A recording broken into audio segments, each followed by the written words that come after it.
మీ income range above 5 lakhs అయ్యి ఉంటే before going to SIP, stocks, mutual funds కంటే ముందు మీరు ప్లాన్ చేసుకోవాల్సింది టర్మ్ ఇన్సూరెన్స్. అసలు టర్మ్ ఇన్సూరెన్స్ అంటే ఏంటి?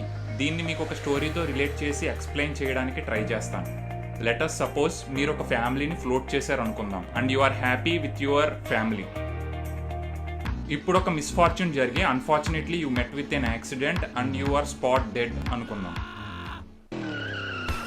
This is the time where term insurance give sustainability to your family even in your absence. ఇది కేవలం యాక్సిడెంట్ అని మీరు అనుకుంటున్నారు, కానీ మీ ఫ్యామిలీ పరిస్థితి ఏంటో ఒకసారి ఆలోచించండి.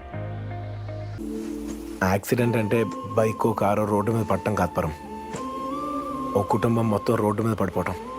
సో కామెంట్ బాక్స్లో బిజినెస్ బుక్ వాట్సాప్ నెంబర్ ఇస్తున్నాను, అక్కడ మీరు నాకు కమెంట్ చేస్తే మీకు 1 crore రూపీ పాలసీ ఇష్యూ అయ్యేంత వరకు కూడా we will give a best personal guidance.